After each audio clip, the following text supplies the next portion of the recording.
Welcome. I'm Sebastian Mahfoud, and you're listening to WCAT Radio, the on-air wing of En Route Books and Media, bringing you the dulcet sounds of Catholic wisdom.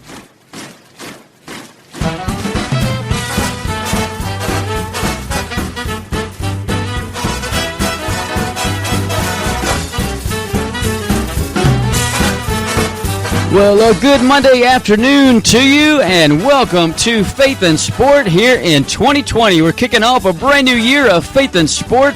I'm Chris, your co-host and producer of the show, joined in studio by your host, Dr. John Acquaviva, and our special guest host, Ed Billick. So let's go ahead and get the show started and throw it to Dr. A. Dr. A, welcome back to Faith and Sport in this new year.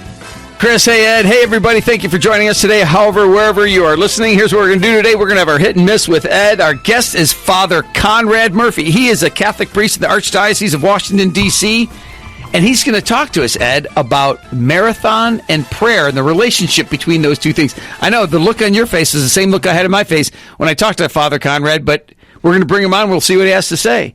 We have weekend headlines. We have a brand new, being 220, Ed, we have a brand new music introduction to that, so we'll look forward to that. We have the quick Q&A with Dr. A. Ed's going to shoot a couple questions at me, and then we have our Pope quote of the week.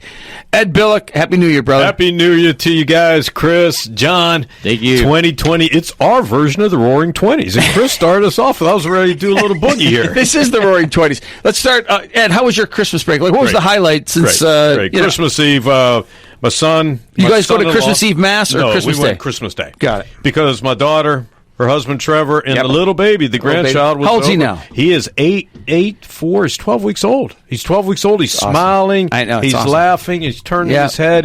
Every day is a new day. Does he say John Acquaviva or John Acquaviva? Pronunciation. The words are important. No, he doesn't speak yet. No, it was our gift for Christmas, and he is a gift that doesn't stop giving. It's great to have a grandchild. So, no, really nice. He says, Dr. A. A lot of good things going on. How about yours? It was really good. Christmas was great. We went to, what we do is Alicia is, ever since we got married, Alicia's like, Christmas Eve Mass. And I'm like, Christmas Day Mass. She's like, Christmas Eve. So you know what we do? We switch on and off every year. So this year was Christmas Eve. Next year will be Christmas Day and so forth. And it's worked out for the most part. I like it because I think my concern with Christmas Eve Mass is that there's the mentality of let's get it out of the way. Do you know what I mean by that? Like, we're not really going to celebrate with the real meaning and what the church celebrates and so forth. But either way, it was good. We had a great Christmas Day. The next day, we went up to Washington, D.C. for about 5 days. Yeah, so you, Ron Rivera, you guys went up together when he was interviewing for the coaching job. You were there. That's right. We'll get to that later. We'll get back to that. Chris, what was the highlight of your break, buddy?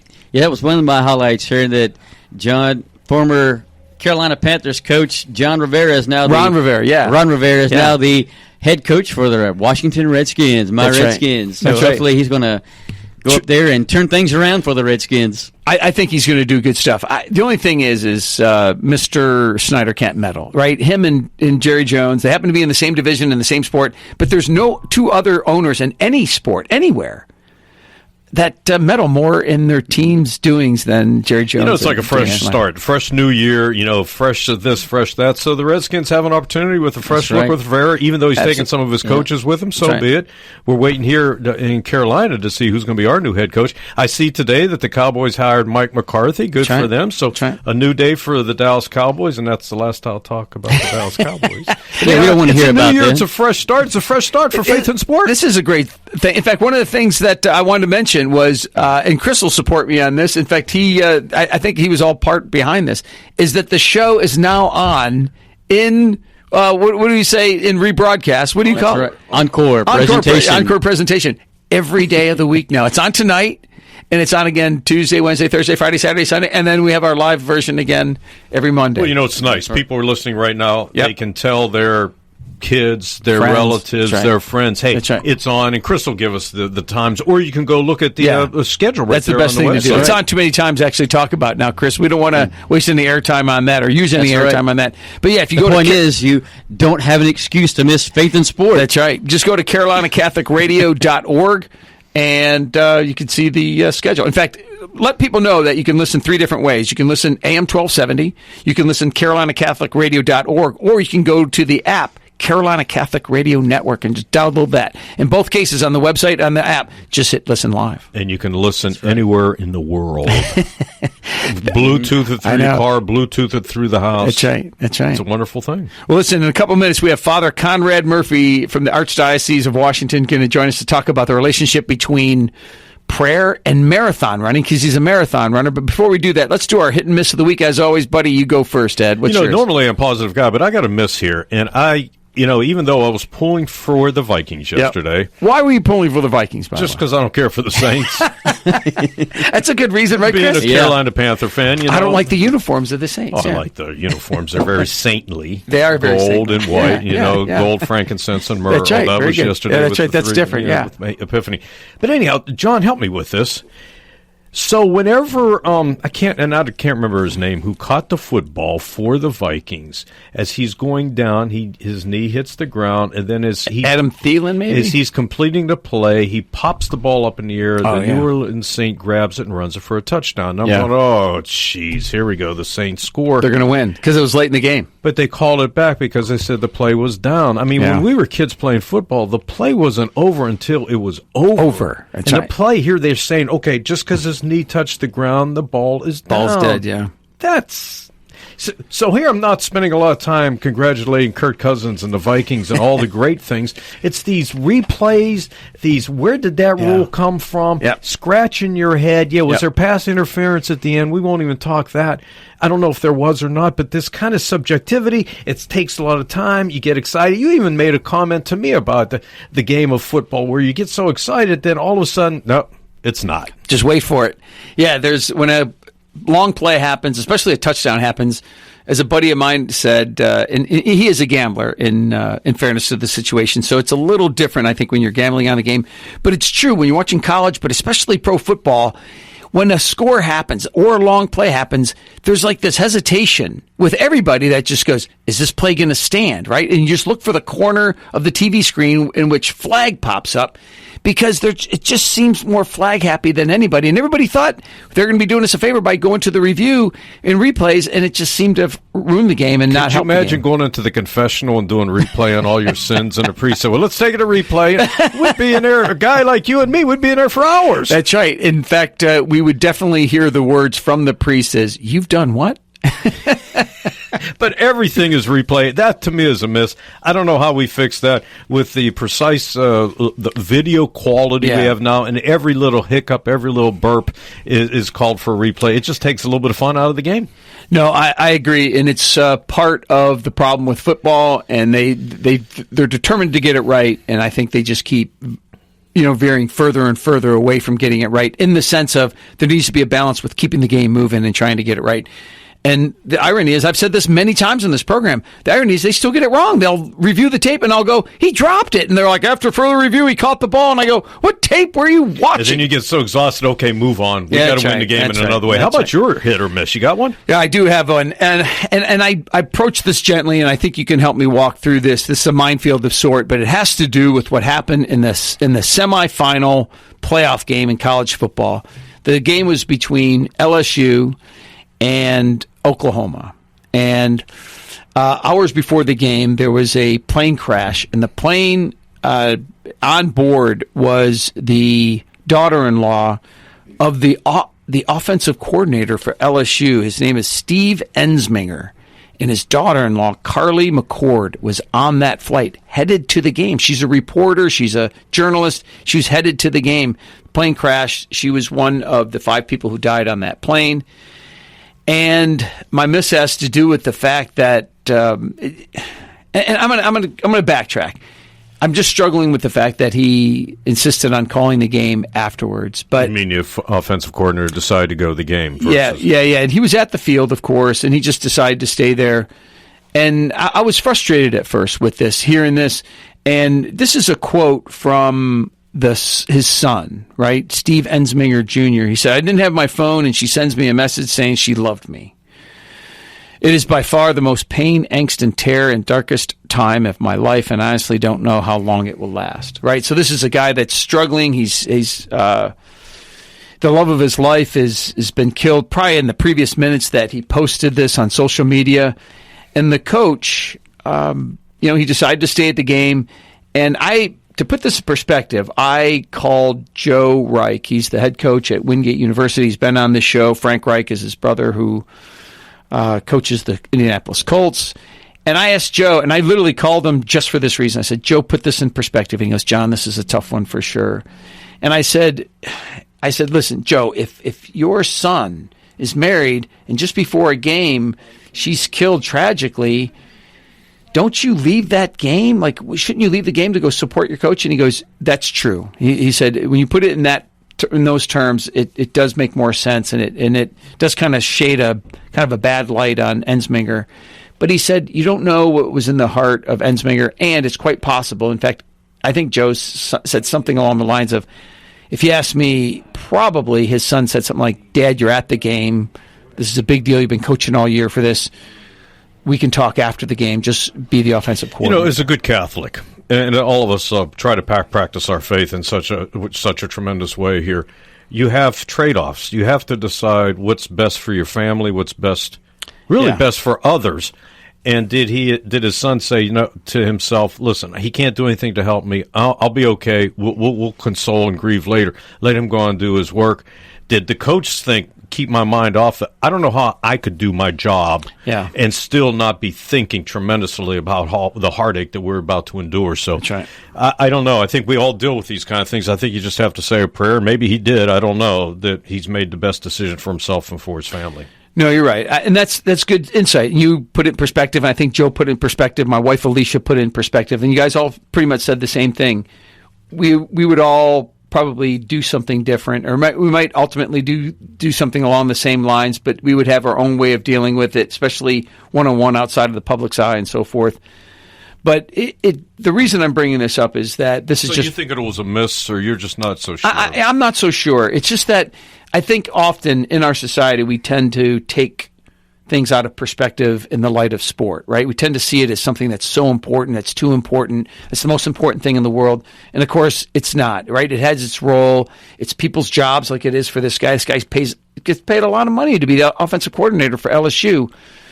But I think it's the bigger picture of we sometimes lose perspective. We lose the real focus on what's important in life. But our prayers and our thoughts go out to the Ensminger family. We know that just through that social media post that the son was hurting. He's still hurting. He's probably still in shock. Yeah, exactly. It was a tragic loss of a 30-year-old gal who was talented and attractive and all that. So, this is probably one of the few times both you and I both have a miss for this segment. And then we had this somewhat on a downer. Yeah. As we start to New Year. I know. I feel kind of bummed out as we're talking about. Well, you should be, because it's a sad thing. But let's get it back in action. That's right. Tell us a little bit about our guest. Are we ready for that, or you got the headlines yet? Yeah, that's right. So in fact, we'll do our headlines after the break. So here's what we're gonna do. We have our special guest. He is a friend of our family. His name is Fr Conrad Murphy.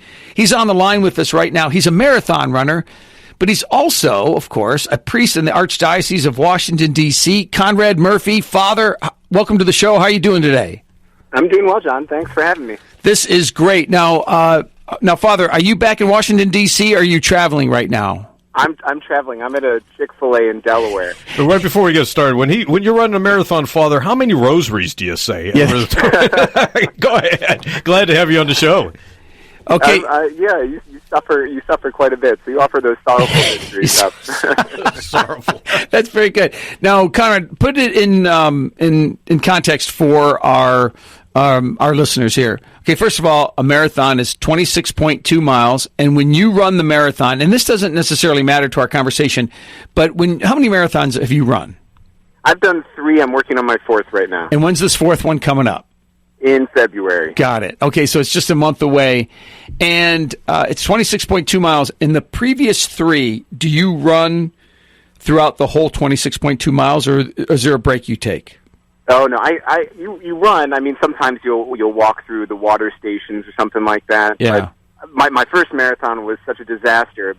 At mile 18, everything cramped up, and I wouldn't call what I did from mile 18 to the finish line running, but it was pretty brutal. But the rest of the other races I've done, I managed to run the whole thing. Okay, so that helps put it in perspective, and part of it is that it's long, it's enduring, it's grueling. In fact, probably nobody, even the winners, don't come out unscathed. In fact, they're probably sore for several days or a couple weeks. And one of the things that you've done in your own personal prayer life is that you've built a relationship between marathon running and prayer. So let me start with this. Marathon training requires a set schedule, right? You run anywhere between 5 and 7 days a week. There's so many miles that you run, so much time that you run. And prayer, in most people's mind, is more a spontaneous thing. So talk to us about how these two things go together. Yeah, that's really interesting because a lot of people associate prayer as being some, a spontaneous movement of the heart or something like a really beautiful moment that happens during the day or something like that.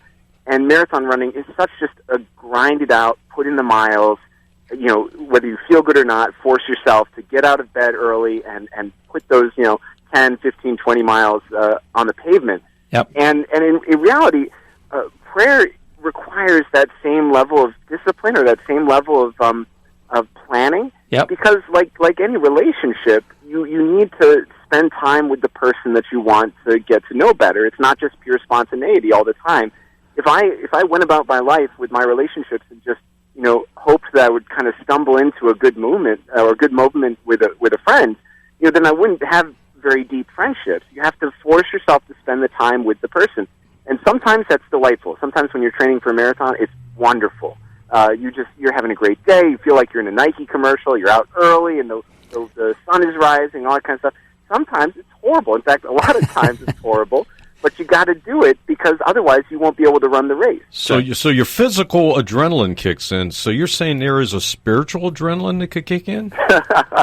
I'm not saying that I'm in a mystical state when I'm running a marathon. Far from it. But I think it's pretty analogous. There are moments where when you're praying, you're really doing well. Like you go into the chapel or the church, and, everything's perfect, and those rosary beads are just like, each one is getting you deeper and deeper into that relationship with God, and you just want to pray the whole time. There's those beautiful moments of prayer that you just feel so in love and so on fire.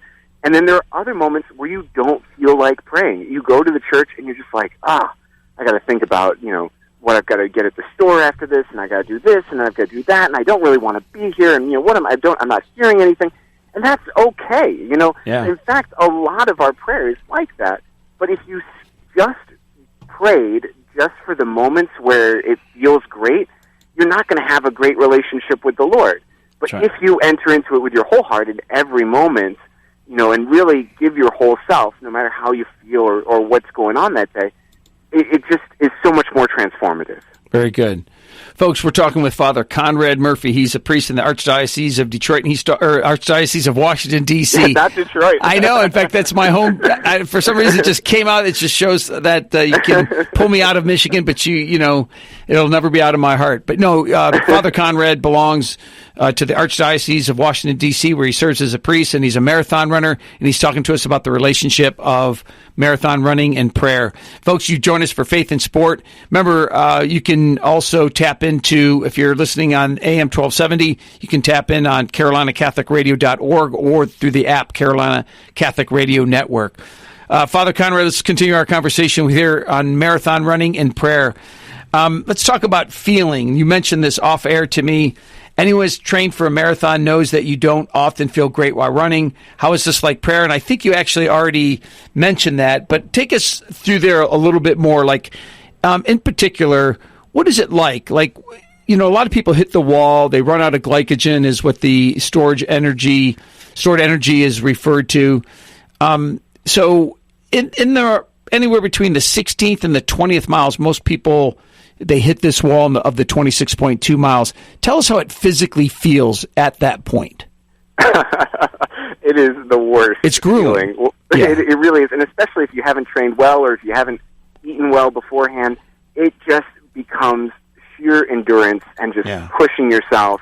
and there is no shred of good feeling. I remember my first marathon, my brother and sister found me around mile 25, and the look on their face as they saw, like, me hobbling down the road, was just, oh my gosh, what a mess. Just a mess of human sadness. But, there's other moments in running where you feel great. There's the runner's high people talk about. People who don't run think that's a myth, but apparently you have the same level of endorphin release as you would if you were doing drugs or something else like that. Yep. And it's a real moment. There are moments when I've been running where you feel fantastic. You feel on top of the world. And if you were just running for those moments, you'd give up pretty quickly because they don't come out every time. And in fact, there's many more moments where it's grueling and you need to just endure. And it's the same thing with prayer. There are moments in prayer where God really shows us his love, where he touches our heart, he sparks something. You might have experienced it on a retreat or in adoration or at Mass. There's one moment where God really shows you in a tangible, physical way, how much you're loved. And it's transformative and it's incredible. And those are like great gifts to be received. But there are other moments, many other times, when it doesn't feel like that.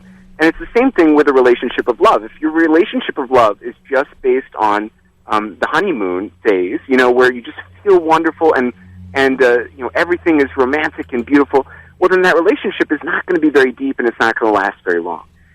Deeper love that the Lord wants to bring us to in prayer is that love that lasts, that endures, that enables us to get through any suffering, that enables us to love even when we're bearing the cross. And that really is what, when you talk about hitting the wall, that's what it feels like. It feels like carrying the cross, where you are just suffering, and it's hard to just put one foot in front of the other, but you're doing it to finish the race. And that's St. Paul even uses that phrase in his letters, where he talks about, I've run the race, I have finished well. There are moments where we just have to endure, and that's not fake prayer or bad prayer. I think sometimes we go to the chapel and we feel bad when we're praying, or we just don't want to be there, and we just kind of grit it out and say our Hail Marys and read our little scripture and then go. And we can say, oh man, I'm really bad at praying. And that's not the case. In fact, by enduring, by being in that moment, by offering that to Christ, by being with him in the cross, we're actually loving him more than if he gives us really good experiences. Running a marathon where it hurts and it's hard is more of an accomplishment than just running a mile, right? Absolutely. Anyone can run a mile. You can run it well, you can run it. If you haven't run a mile before and it's a big goal, then I don't want to downplay that. But like running a marathon, that's kind of another category. And the reason is because you have to endure more, you have to suffer more, and the reward is greater. Sure. I'm a marathon runner. It kind of sticks with you a little bit. Mainly that after the 26.2 miles, you can eat all the ice cream that you want. That's right. And you won't gain weight. Folks, we're being joined here by Fr Conrad Murphy. He is the priest in the Archdiocese of Washington, D.C.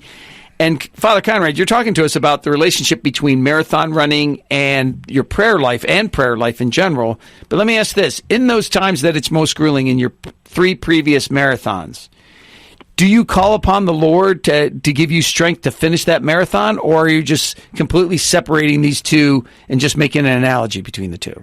Well, I'd like to say that, like, I'm totally offering it up for the Lord, but sometimes you're just in so much pain that you got to make a little act of the will and say, okay, Lord, this is going to really hurt. This is really hard, but I want to offer it up for you.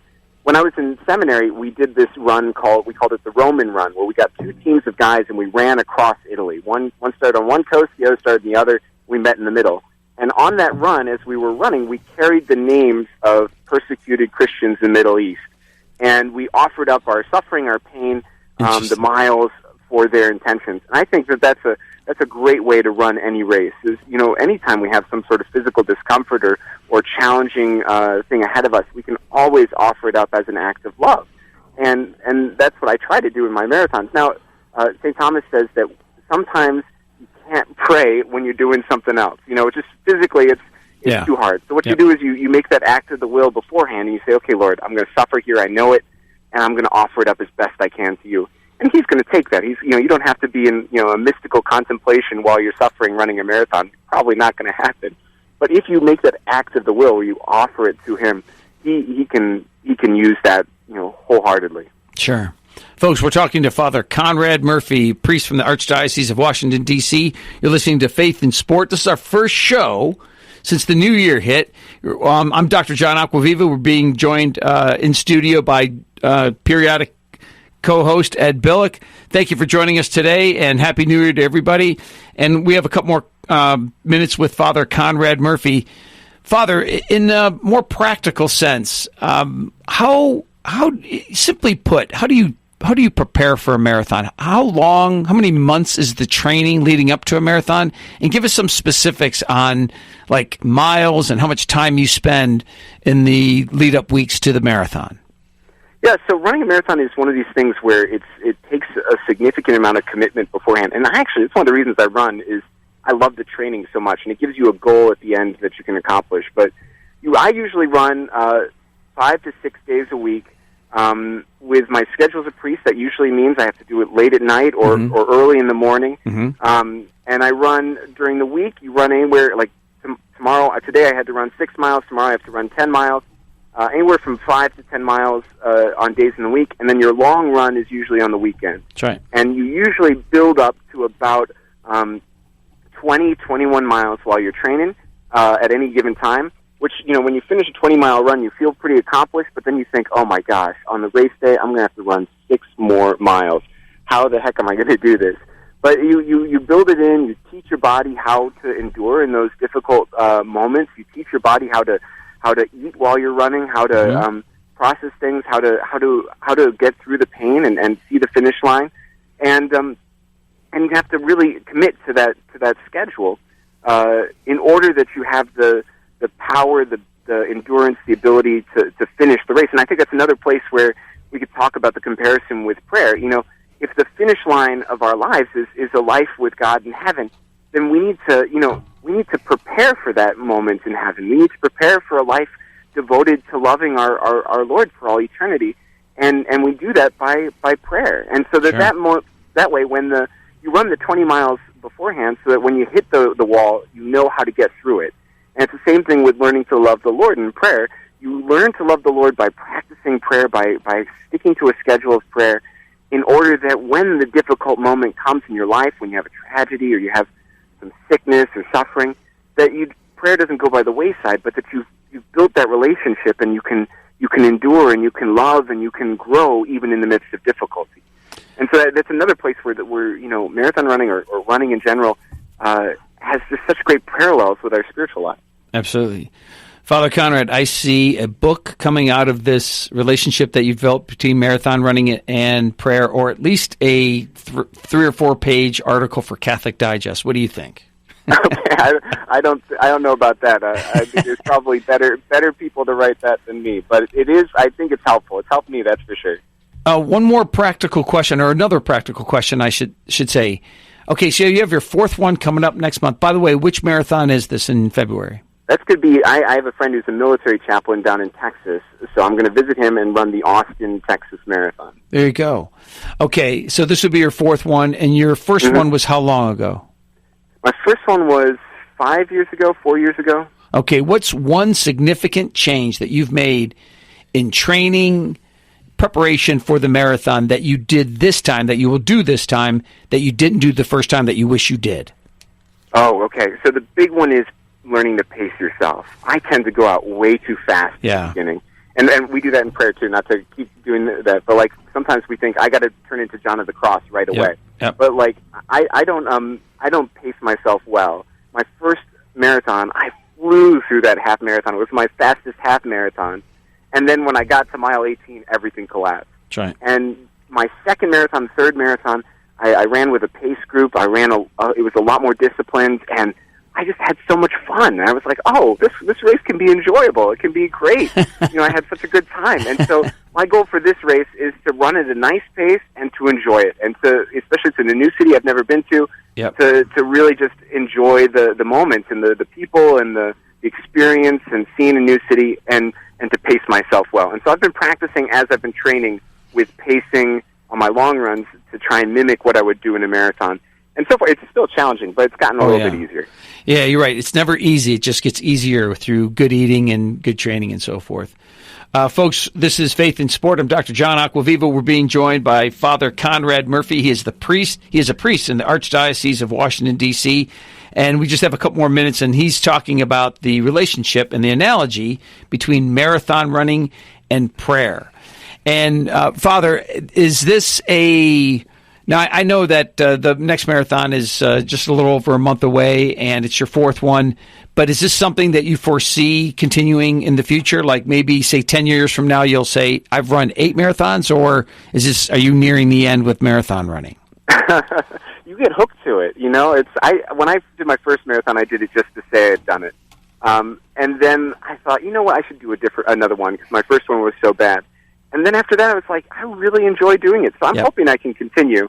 I think whether my body will continue is another story. There's competition in my family. My dad's a runner. My sister's a runner. My sister's a very fast marathon runner, and I could probably never catch her time. But there's all this sibling rivalry. So I want to at least get a little bit closer to her time. So we'll see how long I end up doing it. How long the Lord gives me the ability to run.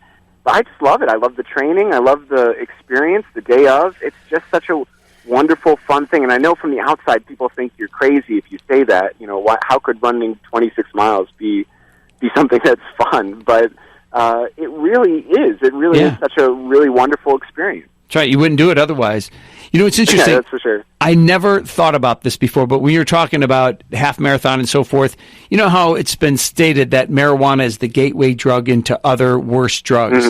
Mm-hmm. You are one of the many people to say that shorter races are the gateway run to the marathon. No, I mean it. In fact, most marathoners I know, they said, I wanted to do a 5K, and then they quickly moved to a 10K, and they quickly moved thereafter to a half marathon. And once they're at the half marathon, they're like, what's another 13.1 miles? Right? Exactly. It's true, and they get totally hooked on it. My buddy who's run any personal, considering any personal friends of mine, he has run more marathons than anybody I know, and I remember he said, I'm going to take a leave from rugby, John. I'll be back in a year. I just want to run this one marathon. And Conrad, I think he's run, including ultra marathons of 50 and 100 miles, brother. 50 and 100. I'll never do that. Yeah, but he keeps going further. In fact, he's probably searching on the internet as we speak for a 150-miler. I mean, it's crazy. But he did the same thing. He started out with 5Ks, then 10Ks, half marathon, and then a marathon. But listen, I really respect it. The most I've ever run, and literally, Conrad, this shocks people because I'm in my 50s, and I've been running since my early 20s, and I've never run more than 5 miles at one time, even though I've been working out for 30 years. Oh my gosh! I'm like what's his name? Forrest Gump. Remember, he's just running along in the movie, and then he just stops and he just goes, "I'm done." And that's the way I feel after 3 or 4 miles. I just go, "I'm done. I'm going to go do something else right now," and I can't muster up the energy or the mental energy to do something like that. But God bless you, brother, and thank you for bringing this analogy to us because I think it's put a new perspective on what I think most of us could get better at, and that is prayer. That's for sure. Father Conrad, before you go, why don't you give us a blessing, bless this show, and so we can move on with God's blessing through you, okay? Sure thing. Heavenly Father, we ask you to send your blessing upon Carolina Catholic Radio, upon Faith in Sport. We ask you to touch the hearts of the faithful who listen, to lead them deeper into this relationship with prayer, this relationship with you, which really transforms our lives. And may the blessing of Almighty God, the Father, the Son, and the Holy Spirit come down on you and remain with you forever. Amen. Thank you, Father. And I'm going to ask our listening audience to pray for you and your continued service to the church. And Father Conrad, travel safely today. Thank you so much. Take care. Okay, we'll talk soon. Well, there you go. How about that, Ed? Beautiful. Absolutely beautiful. That was Father Conrad Murphy, Archdiocese of Washington, D.C. He's a longtime friend of ours. In fact, he just visited us a couple months ago. And one of the neat things, and I mean this, about having a friend that is a priest, when they come visit, you can have Mass every day in your living room. And when he came, virtually every night, he would say Mass. And, of course, daily Mass in your home is 15 minutes, maybe 20 minutes. Gosh, that's special. He's a beautiful man. He's a beautiful priest, and I love that analogy of the marathon running. Glad he took us down the path of our prayer life and how we pray and the things we do when we pray and the similarities between running a marathon. I mean, how often do you have someone on a radio show do that for you and help you? We all need help, and here's a little help for our prayer life. No, that's right. No, I thought that was great. And ultimately, he's just like, you got to persevere, right? And it's not always going to feel great. We're not always going to hear the voice of God coming through loudly and clearly, but God is there and he is listening. And I think it's the same thing. You're getting closer to the finish line. There'll be certain moments where you say, I'm done like Forrest Gump. Like you said, no, you got to continue on. Not like you with your Forrest Gump comparison. We got to stick to our prayer life, folks. That's right. I think Ed just called me out here on the radio. Chris, what do you think about that? Yeah. No, we all face that, though, don't we? All right, Chris, let's do this. We're going to go to break here in a minute, but right after the break, we got weekend headlines. We've got the quick Q&A with Dr. A, including is the women's World Cup team going to go to every 2 years to play a World Cup instead of every 4? We'll talk about that and other stuff right after this break, Chris. That's right, and you are listening to Faith and Sport on Carolina Catholic Radio Charlotte, AM 1270, also on CarolinaCatholicRadio.org and the Carolina Catholic Radio app. And you can hear an encore presentation of today's show tonight at 10 on Carolina Catholic Radio. Also, you can hear an encore presentation of the show tomorrow night at 8, Wednesday night at 11, and also this weekend, Saturday afternoon from 4 to 5, and Sunday afternoon from 2 to 3. So you've got plenty of opportunities to catch an encore presentation of Faith and Sport, and you don't have an excuse to miss Faith and Sport here on Carolina Catholic Radio. And we've got more Faith and Sport coming up live right after the break here on Carolina Catholic Radio Charlotte. Check out the new Carolina Catholic Radio mobile app with prayers, learning, news, and more. Be sure to download it today. And Jesus said to them, "Let the children come to me. Do not prevent them, for the kingdom of God belongs to such as these." Hello, my name is John Capon, a Vice President with the March for Life Charlotte. And I'd like to invite you to our 14th annual March for Life in Charlotte on January 10th, 2020. The day will begin with a Mass offered for the unborn at 9 a.m. at St. Vincent de Paul Catholic Church at 6828 Old Reed Road, Charlotte, North Carolina. After the Mass, there'll be a reception hosted by the St. Vincent de Paul Respect Life Ministry. We will then gather at 11 a.m. at the parking lot across the street from the Catholic Pastoral Center at 1123 South Church Street for our staging area prior to the march. We will begin marching at noon to uptown Charlotte to the corners of Trade and Tryon Streets. Father Coy Catron, parochial vicar of St. Vincent de Paul, is our guest preacher. He will speak and then will be followed by Reverend Kevrick McCain, Vice President of Douglas Leadership Institute. After he speaks, there will be testimonies provided by Silent No More witnesses, after which we will complete the march with 5 decades of the Most Holy Rosary and the Chaplet of Divine Mercy. We hope that you will join us for the march and pray for the unborn. Thank you so much.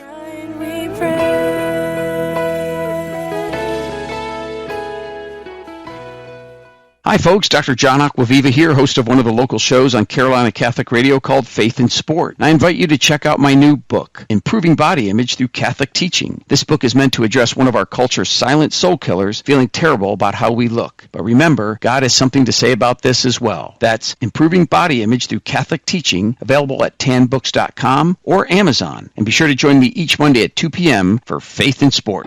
Please join the Charlotte Latin Mass community for a special Epiphany celebration on Monday evening, January 6th at St. Anne Parish in Charlotte. The event begins at 6 p.m.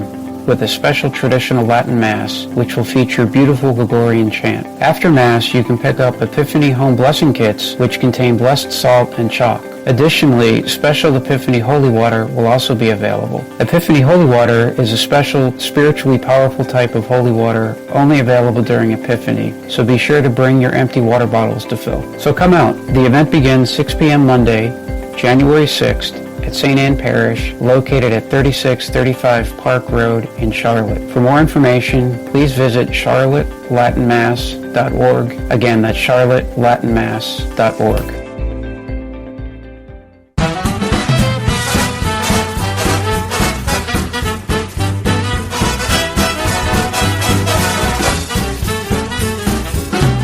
And we are back live with more Faith and Sport on Carolina Catholic Radio Charlotte, AM 1270, CarolinaCatholicRadio.org, and the Carolina Catholic Radio app, kicking off a brand new year of Faith and Sport here in 2020. Now back to Dr. A with more Faith and Sport Live, along with special co-host Ed Billick. Welcome back to the show, folks. If you are just joining us in the last couple minutes and you caught the tail end of our conversation with Father Conrad Murphy, or you didn't hear it at all, you got to check out Carolina Catholic Radio. Go to the schedule and then check out one of the encore presentations of the show, because he made an analogy between his marathon running and prayer, and he just made some great analogies there, and it's a way to strengthen our prayer life for sure. In fact, really, if you think about it, Ed, that really wasn't for the marathon runner; it's for those who need a stronger prayer life. I thought that was great. Yeah, and the stick-to-itiveness. That's right, because that's why it was so analogous to marathon running in both the training and in the actual marathon of 26.2 miles. A lot of people find themselves in a great deal of pain, and they just want to stop. And that was his point, is that we have to just persevere through that. The devil's always vying for our attention. He vies for our attention when we're praying. We just have to pray that he's not in there with us. That's right. That's right. And God only. Chris, let's do this. Let's do our weekend headlines. And we have something new to introduce this segment, buddy. Let's hear it.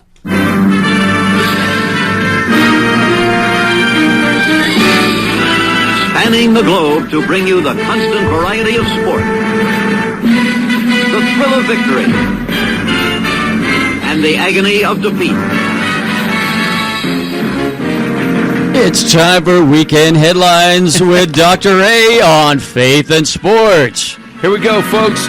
I think the lead should be the college football playoff. That's a week from today. It's LSU versus Clemson. LSU, boy, did you see the way they stormed through Oklahoma? Lord, God was with them on there with Joe Burrow. Gosh. Oh, yeah, that is the quarterback of the LSU Tigers. He is tremendous. It's hard to picture them losing unless they're playing against Clemson. The Clemson Tigers. Yeah, the Clemson Tigers. LSU Tigers. It's the Tiger Bowl. It's the Tiger Bowl. It is the Tiger Bowl. Yep. 38 bowls are behind us. Tony Tiger and Frosted Flakes. Who do you got? It's great. It's great. LSU, of course. Joe Burrow, a grad Ed Orgeron. Ed Orgeron. Hey, Chris, get that tape ready of Ed Orgeron. We got to play that again. That's fantastic. That's going to be fun next Monday night, but that's next weekend. That's next Monday night. It's a week from today. Yeah, exactly. Exactly. Now, you have LSU, you said, right? Yes, absolutely. And, folks, one of the neat things about this game is that not their play-by-play announcer, but their stadium announcer is a gentleman by the name of Dan Bourne. But he is Deacon Dan Bourne. He's a permanent deacon in the parish down in like Louisiana. The deacons we have at Sunday Mass who work in our parishes? That's right. And he's a deacon, and he does the public address system or announcements at the stadium. That's right. And he originally said he would be on the show next Monday, but then when he re-looked at his schedule, he has so many things going on, including the game, which is played at the Superdome, probably right down the street from where he is. He said he can't join us, so he's going to join us but it'll be neat because then he'll be able to reflect back on what it was like to be at the game. Later, upcoming Faith and Sport. I think I might have to pick, Ed, though, Clemson, just because they've been there so many times. They've won the last two, right? Did they win the last two? Or no? I know they've been in the last three. Oh, I should have this off the top of my head. Well, I tell you what, Dabo Sweeney is a man of good faith. He's a man of God. You can't root against him. He's a man of good football. He's a man of good football, faith, and I bet you he's a good family man, too. Absolutely. The 3 Fs. Absolutely. One reason to vote for the Clemson Tigers in the Tiger Bowl. In the NFL, folks, the Titans, the Vikings, Seattle, Houston, they all won this past weekend. The game that you watched the most was the Vikings and the Saints game? Yeah, yesterday. I watched a lot of football this weekend. And you know what's interesting? My 8-year-old son, just a year ago, if I invited him to watch football with me, Ed, nope. Now he's like, Dad, are there games on today? That's what he said yesterday morning. I was pulling for the Buffalo Bills. Yes, I was pulling for them as well. With the Bills, but it's nice not to have the Patriots in. No, you agree with that. It's kind of good. It's refreshing. Yeah, it's refreshing not to have them. Ron Rivera is out here, but he's in with the Redskins. And your quick prediction on how he's going to do in Washington? It'll take a couple of years. You think? It'll take a couple of years. He gets a good team around him. He's bringing some of his coaching staff with him. Yep. Ron will be successful. Another good, devout Catholic man. He'll do well there. And you guys had him on your program on WBT. Exactly, with David Chadwick here a while back. And he is who he seems. He's the real deal. He's a good man. He's a good family man. Many of us started out as an altar boy. That's right. Very good. You know, one of the amazing things about, and this is certainly one of the hits of the Carolina Panthers' down year, is Christian McCaffrey was not only named All-Pro, but I think it's only the third time in history he's been named All-Pro at two different positions, running back and what they call flex position. So he's sometimes in the backfield, sometimes he's lined up. Receiver. Yep. And All-Pro, and of course, that's different than the Pro Bowl team. The Pro Bowl team, several people at each position are named. And if you're named All-Pro, that means you are considered the best at your position that year. They'll build an offense around him. It'll be interesting what the new coach will do with the quarterback and the whole thing here. Boy, that guy's come through, man. He's everything they hoped they would be. Oh, Christian McCaffrey? Oh, yeah. Yeah, he's outstanding. Switching, folks, to NCAA basketball. This is only the second time, I think, all year that the number one team from the week before is still the number one team this week, and that's Gonzaga. They're joined by Duke, Kansas, Baylor, and Auburn in the top 5 teams. And you know what's interesting about this season so far? This shows how much parity has been in the league. The times that there has been the most number one teams was in the 82-83 year. There was 7 different teams that were number one. And what are we on now? 6. The season just started. Well, I know it seems like that, doesn't it? Conference play now. But they just started conference play, but because the conferences are so big and they sometimes play, I think most of the conference games you play each team twice, they're still about halfway through the year, but still 7 times in the 82-83 year, and they're at 6 now, and they're only halfway through the year. It's a lot of parity. Everybody keeps losing. Another fun fact is who keeps losing is the North Carolina Tar Heels. I know. That's a terrible season for them, but yeah. Roy Williams will surpass Dean Smith in victories with his next victory. No, overall, though, right? Overall. Yeah, because I was saying he was at Kansas for a long time. Overall. I know. In fact, if somebody told me right now, and any UNC fan would be able to tell me this, but I have no idea how long he's been at UNC, but I bet it's longer than most people would guess. He's been there a long time. Yeah, he sure has. Good article in the Charlotte Observer yesterday about where he was born and raised and his upbringing, and really cool. Is that right? A good heart. Roy Williams has a good heart. Yeah, you liked him more after reading this article. Yeah, sure. Yeah, it's good to hear. We always know, when we talk about our Catholics of the week, those that are Catholic or good, strong Christian men, you always have a special favor for them. You always think about them differently. No, you're right. Yeah, you see him on TV. After I met you, that's how I think about you now. Good, strong Catholic guy. And Father Conrad. People are going to see Father Conrad, and they're going to see him running a marathon, and they're going to go, Padre, how you doing? Anyway, Chris, do we have that tape of Ed Orgeron? I was trying to find that, and I can't seem to locate it. We'll get that. That is hilarious. I want to play that at least.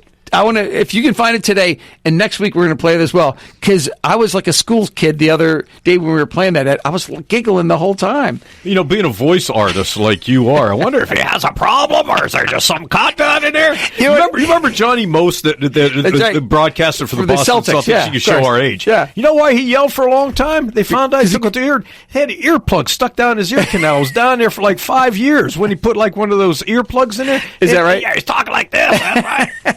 This is a true story. The other day, they were interviewing Ed Orgeron, and my wife said, "Is that his real voice?" It's like a cartoon character. It is. And it's like one of those old Godzilla movies where the guy is mouthing the words in Japanese, but they have to cut it out and then, lip sync it to somebody speaking in English. That's what it looks like. We got to get him on the show sometime. We should get Ed Orgeron. In fact, I bet he's Catholic. I don't think there's any question about that. Down in Louisiana, sure. Major League Baseball. I don't know which one of these is more fascinating, Ed. This is the second year in a row that the average salary for a player has dropped. You know why that's so hard to believe is these salaries keep going up and up. I mean, my gosh, Garrett Cole, Anthony Rendon, and so forth, they're signing for such big contracts. But you know what this means is that the little guy's getting a smaller contract, the bigger guy's getting bigger, but the overall average has actually dropped for the second year in a row. In 5 weeks from now, what happens?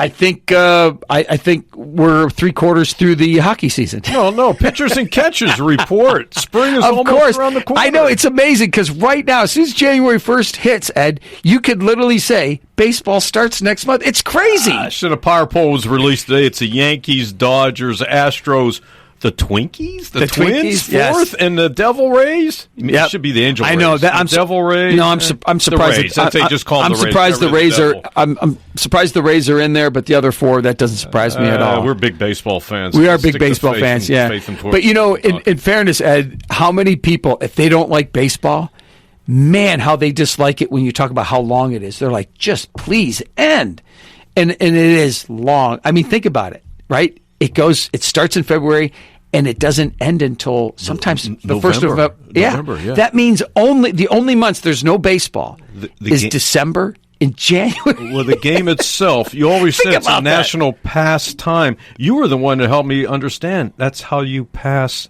time. That's right. You don't have to watch it. In fact, you can tell me. It'd be interesting, Ed, if you went to a game. Let's say there's 38,000 people there. How many at any given time are on their phone?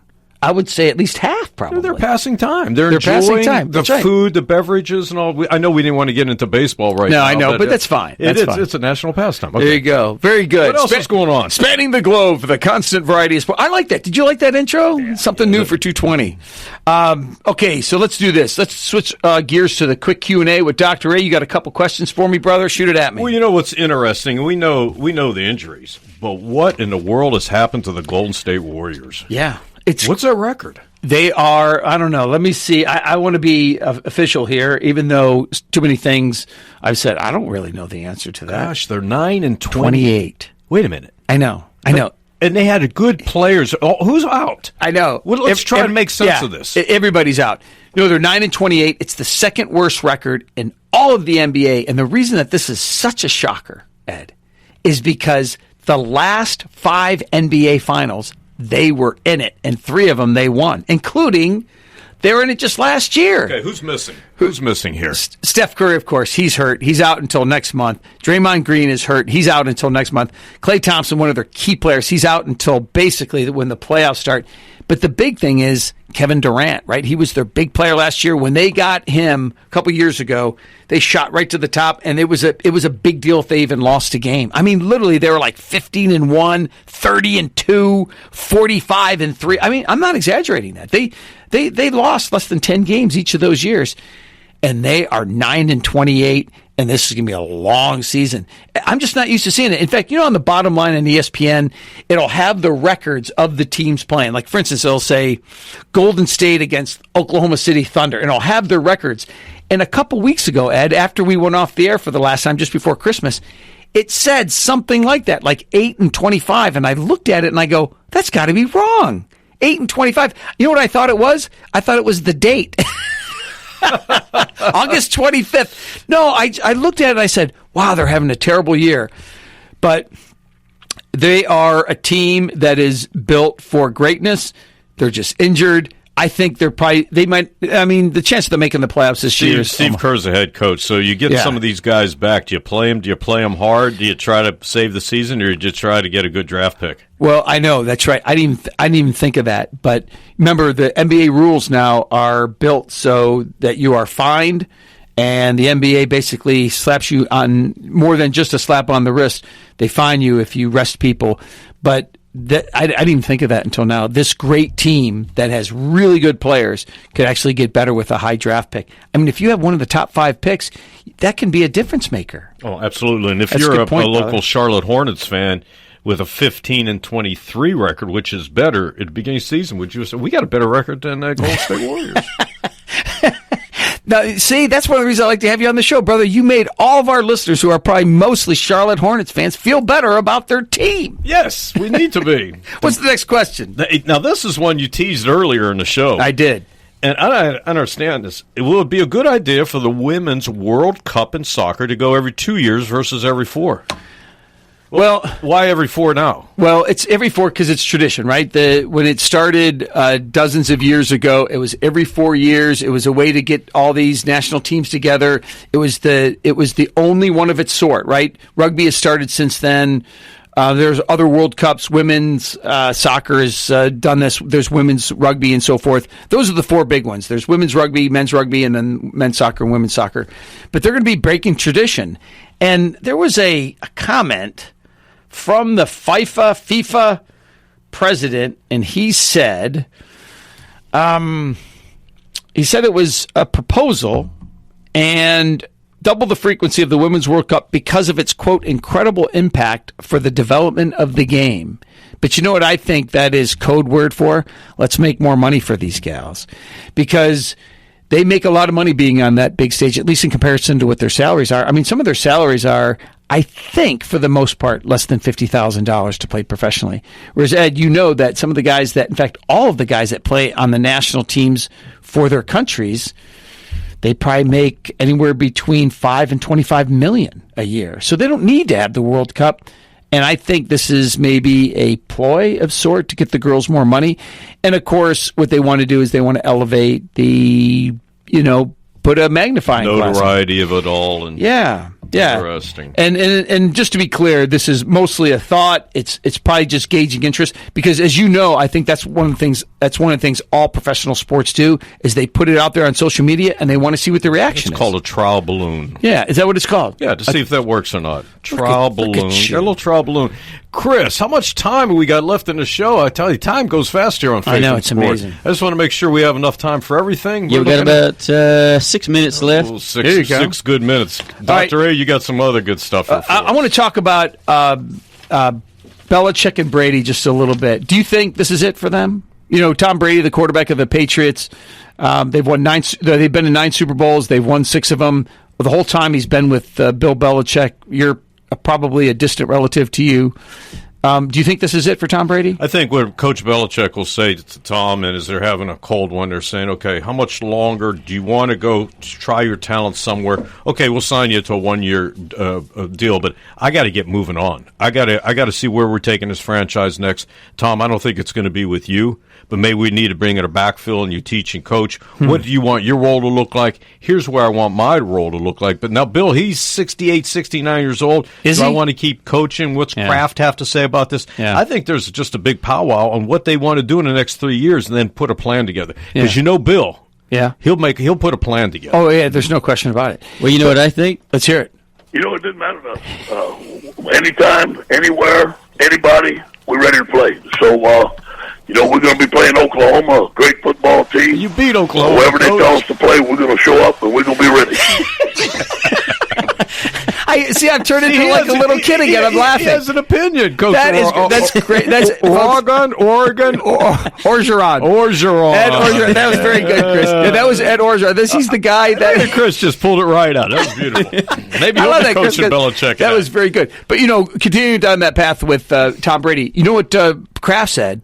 Robert Kraft. He is praying. He literally said, it was quoted on social media, I'm praying that Tom Brady comes back. That's what he said. I'm paraphrasing the quote, but he said something along those lines. If you were the owner of the wouldn't you want him to come back? Yeah, I don't want to see Joe Montana in the Kansas City Chiefs. I don't want to see Franco Harris in the Seattle Seahawks. I don't want to see he Tom play for Brady. the Seahawks at the end of his year? Oh my gosh, I want to see Tom to the nth degree in the final. Well taken. This is our last year, so where they are going with that, it'd be quite interesting. Well taken. All right, brother. With that, let's go on to our Pope quote of the week. This comes from the great saint, newly canonized Saint JP2, John Paul II. He said, let's give thanks to God for the gift of sport in which a human person exercises his body, intellect, and will, recognizing these abilities as so many gifts of his Creator. So well said. And it's interesting, brother. I like this quote for a couple reasons, but one is that sports too many times is seen by others as a waste of time, a waste of money. It's a waste of everything, and people are saying, you're putting all this time, effort, and money into this thing called sport. And JP2, I think that was one of the reasons why he was special, is he elevated sport, but he put it through the lens of the Catholic faith, through the Christian lens. He said, this is something that's good. This is a way to elevate the use of the human body and put it to good use. And what he may even also say is, for the time and talents that I've given you, my son, make the most of them. And Absolutely. That's what a lot of these athletes do. Absolutely. In fact, this is an extension of his teachings called Theology of the Body, in which he said we were embodied for a reason. And one of the things that we can do is we can glorify God through this great thing that we call sport. So the next time, Ed, somebody knocks sport, you can make this quote from JP2. Outstanding. There you go. All right, folks, in wrapping up, remember what Pope Francis said. He said, sport is not just for professional athletes, but for everyone, for pleasure, for recreation, for improving health, as well as for learning how to be a part of a team and how to win and lose graciously. And again, that's from Pope Francis. By the way, have you heard of this new movie, The Two Popes? No. Yeah, it's about Benedict. Yeah, I've heard so. Yeah, we started watching it last night. Before we go, special thank to you, Ed Billick, for joining us here in the studio, and for our guest via the phone, Father Conrad Murphy from the Archdiocese of Washington. I'm Dr. John Acquaviva. Please join us next time here on Carolina Catholic Radio for Faith and Sport. We're out of here. And as I was listening to that interview with Father, I had a great idea. Maybe we can have a Carolina Catholic Radio 5K run. It's not a bad idea. We want to thank you for tuning in to Faith and Sport today to kick off the year 2020 here on Carolina Catholic Radio, AM 1270 Charlotte. Also, CarolinaCatholicRadio.org and the Carolina Catholic Radio app. Make sure you tune in for an encore presentation of Faith and Sport tonight at 10 here on Carolina Catholic Radio. And we'll meet you back here next Monday afternoon from 2 to 3 with more Faith and Sport live with your host, Dr. John Acquaviva on Carolina Catholic Radio.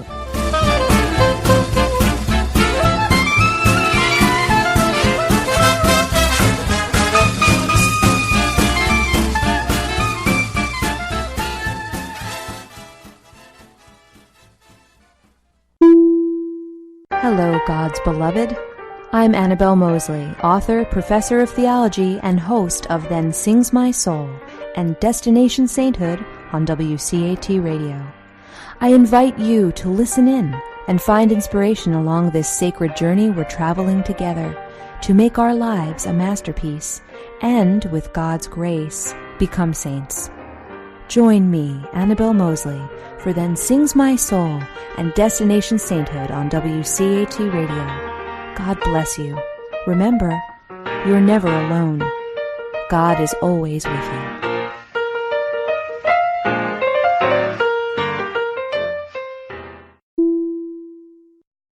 We hope you enjoyed the program and will join us back for another show on WCAT Radio. This is Sebastian Mahfood. Good day.